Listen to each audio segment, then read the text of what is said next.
हाँ, तो चलो विद्यार्थी मित्रों, कक्षा 9 हिंदी मीडियम विषय इंग्लिश पोएम, अपने ये पोएम पढ़ रहे थे। इसके 4 लाइन का वीडियो आपको फर्स्ट वीडियो में मिला होगा। उसके आगे एक बार आपको फिर से हम से कम शब्दों में समझा देंगे।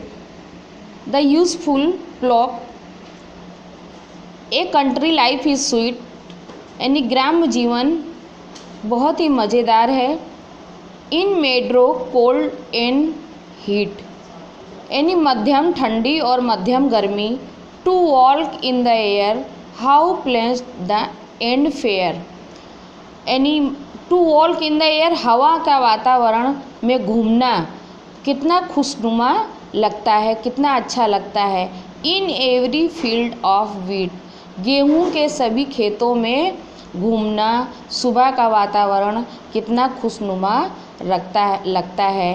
The fairest of flowers adoring the bowers, जो फेयरेस्ट यानी फेयरेस्ट ऑफ द फ्लावर्स, जो लताओं कुंज में जो सहारा देकर जो उगाने वाली होती हैं। एडोरिंग मीन्स सहारा देना, तो बारोस लता कुंज को सहारा देकर जो लंबी की जाती, वो बेलें जो हैं देखकर कितनी सुंदर लग रही। उनके ऊपर जो फूल खिले हुए हैं वो कितने मन को भाने वाले हैं। फेयरेस्ट उनको सुशोभित कर रहे हैं। एंड एवरी मेडो बारो, सो दैट आई से नो कोटियर में compare with them who clothe in grey and follow the useful plough. Every प्रत्येक मैदान जो है वो किनारे को सुशोभित कर रहा है। सो दैट आई सो, यानी अतः हम कह सकते हैं कि जो किसान जो है पुराने कपड़े पहने हुए है,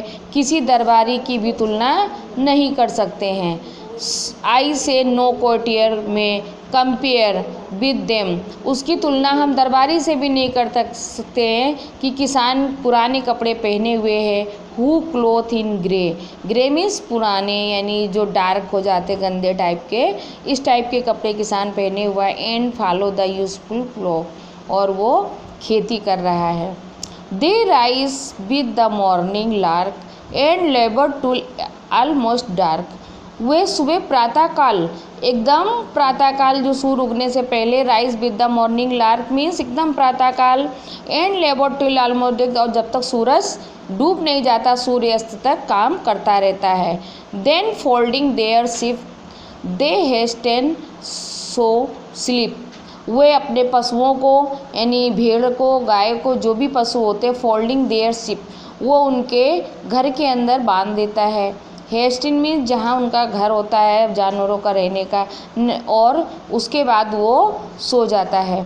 next morning is ringing with bird that are singing, अगली सुबह जब चिड़ियाँ, यानी पेड़ की डंगालियों पे, डालों पे रिंगिंग करती हुई चिड़ियों की आवाज़ होती है और वो उड़ जाता है। On each green tender Bob, यानी सभी हरी डालियाँ जो लचक जाती हैं, कोमल होती हैं, उनके ऊपर वो इधर उधर कूद करके और सिंगिंग, गाने की आवाज़ निकालती रहती हैं। With what content and merriment, यानी गम्मत करती हैं, यानी खेलती हुई हैं। Their days are spent whose minds are bent to follow the useful plough, उनका जो दिन है कितना अच्छी तरह से पूरा व्यतीत हो जाता है और वो संतुष्ट होता है। हुज माइंड आर बेंट, उसका दिमाग केवल अपने खेत को जोतने में, हल चलाने में ही लगा रहता है।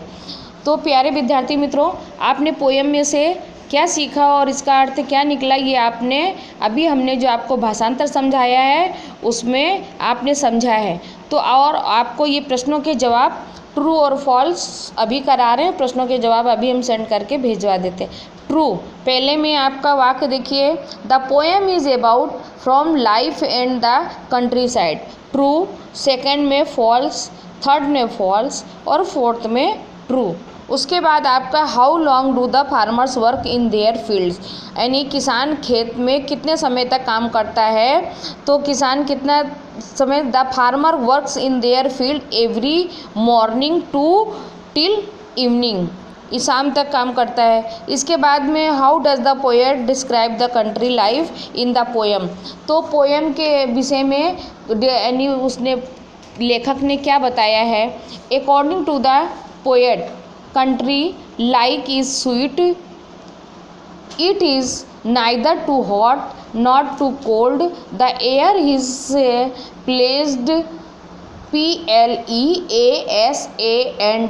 pleasant and clean, friends are filled with crops and there are trees and flowers all around।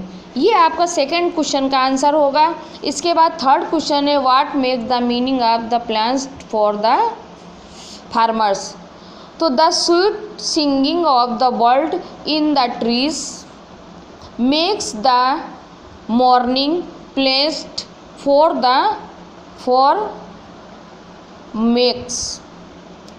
तो ये आपका इसका आंसर हो गया है और ट्रू और फॉल्स हो गए। और आपको ग्लोसरी अंदर दी गई है, तो ग्लोसरी को आपको हिंदी में लिखना है। जैसे बॉफ BOUGH बॉफ माने लंबी शाखा, और बारो BOWER बारो माने सहारा देना, एडोरिंग माने सुंदर यानी जैसे लता कुंज को बताया गया सुंदर, मेडो माने हरा मैदान। तो विद्यार्थी मित्रों आपकी ये पोएम कंप्लीट हो गई है। आपकी सिलेबस के अंदर 2 पोएम हैं। आपको फर्स्ट इसके दिवाली के पहले का जो सेमिस्टर होता है तो दोनों पोएम आपकी कंप्लीट हो गई हैं। इस पोएम को रीड करिए और लर्न करिए।